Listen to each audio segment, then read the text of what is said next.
Hello, everyone, and welcome. My name is Tracy from Tracy's Crafty Creations. Today, I'm going to be using SRC Epoxy-It 80. This is my first time using it, so I'm going to give my honest opinion. I thought I hit record, but I forgot airhead. So I'm using UV resin to seal the bottom of this tray. This is a wood tray. It's not sealed with any type of Mod Podge or sealant or anything, so that the resin doesn't run out the bottom, I seal around the edges with UV resin. So that's all I'm doing here, and this is a good thing to use because once I pour my resin in, you will not be able to see the outline of the UV resin. It blends in really, really well. So I put that little cardboard piece in front of what I was laying down so that the light from the other UV lamp would not cure it as I poured it out the bottle. So I'm going to go all the way around and ensure that it is sealed completely around the edge. Okay, this is a rice paper printout, and what I'm going to do is I am going to decoupage this with Mod Podge, and this will keep the image, of course, tacked down, and also this is a good way so that at least the bottom is sealed. Also, the bottom part of the tray will also be sealed for when it hopefully keep the bubbles down out of the resin. Oh, Mod Podge booger. Sorry. So I'm using a fan brush so I can get a thin layer down, because you don't want it gloopy and everything because it takes longer for it to dry. Also, you don't want it too saturated because it can tear your rice paper.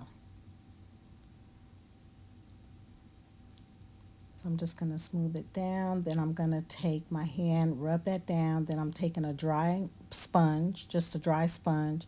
This helps with the wrinkles and any bubbles that may be underneath my print. Okay, and I'm going to do this all the way across. I thought I cut most of this out, but this is how we roll. And I'm going to continue spreading it out. And again, a thin layer.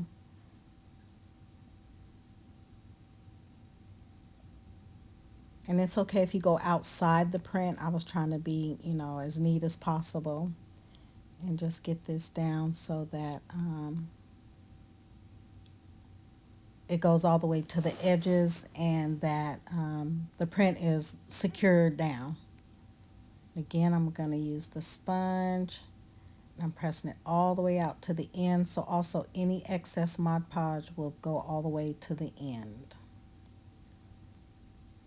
And now I'm going to do the other side. Okay, here I have a permanent sealant from Paint Pixie, and I'm going to spread this over the top of my image. What I should have done was actually sprayed it, but it's okay. It still comes out really pretty. So I'm going to do a thin layer of this, and I'm just shaking it up, and then I say, hold on, I don't want to pour it directly on it. So I go and I'm going to get a bowl, and I'm just going to pour the sealant into a bowl so that I can just spread it out, because all you need is a very thin layer. And what this will do is this will seal the rice paper so that the resin does not seep into it and changes the color of it. It will make it darker and somewhat translucent. So to keep that from happening, I'm putting the sealant on. Some people will put it in a document holder and they do the seal on it. I can't remember what that's called at this time, but they do it that way. You can spray and seal it or do Mod Podge on the top. So here I'm putting on my gloves and my respirator mask. Always safety, always safety. Although I didn't notice a smell, I still wear my respirator mask. So here I'm just stirring it. This is what I do with all my resin. So since this is my first time using the SRC Epoxy 80, It or Epoxy-It 80. What I decided to do is just do the same thing. I'm not going to put it through a bubbler, and I'm not going to use an electric mixer. I'm doing it all by hand. There are quite a few bubbles, as there will be when you're hand mixing it, but those bubbles just came out. I mean, crystal clear. I love the way the mixing goes. I stirred about 4 to 5 minutes, which is the same I stir for any resin. So this is a great resin. It has like a blue tint to it, but you don't see that once this cures. I mean, it is absolutely crystal clear. I love this resin. I really do love it. So I'm going to work with it more, give my more opinion on it. But for the first use, I really do like it. It mixed really, really easy. And this is 6 ounces. 3 of part A, 3 of part B, 40-minute working time, depending on your condition. Since it was kind of warm in my home while I was doing this, because I don't like to be cold, this cured pretty fast. It's a 24-hour cure, but I think mine cured in about between 12 and 18 hours it was cured. But I still left it for almost 24 hours, just under 24 hours, and it was cured. So here I'm just spreading it out all the way to the side, and as you can see, you can't see the line where I put down the UV resin. So it blended in really, really well.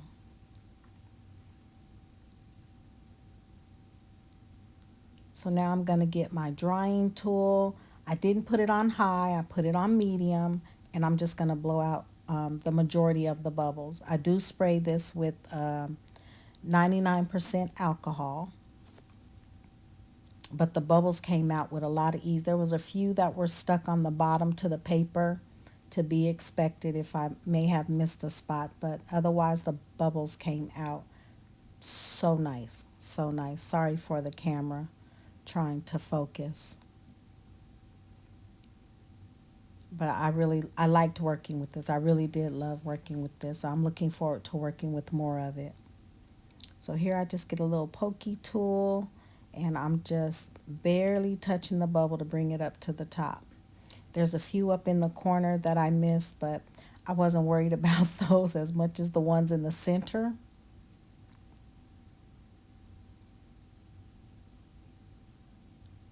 But I get those gone, and without too much fuss, they do finally pop. And here there's like a curve in the tray, so it all went mostly to both sides. So there's this little spot in the middle that kept giving me a fisheye. So what I did was I just waited till it started thickening up, and I dropped a little bit of resin right in that spot, and it filled it right in with no problem. So here I have some blue glass that I colored with Dr. Martin's ink, and I'm just going to sprinkle that around the outside. I'm going to do blue glass and white glass around the outside of my tray. And what I like about the depth of this, had it not been deep enough, I would have did another layer, but this was deep enough where you could not feel the glass on the top of the tray once it was fully cured. I mean, this came out so, so beautiful. I really, really love the way this turned out. So I'm just going to sprinkle, sprinkle, sprinkle. And you don't want to just dump it in.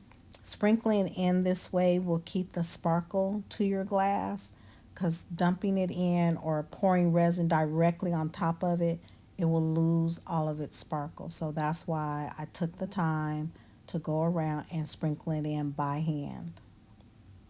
I'm not going to make you sit through all of it because I put quite a bit of glass in there. So here I'm adding the white glass and just filling it in as I go. This is just my preference. This is the way I like to do my trays.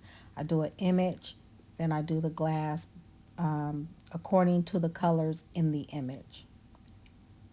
And if any gets in your frame, don't worry about it. You can go back later and pick it out. Look how pretty that turned out. Oh, this came out so, so beautiful.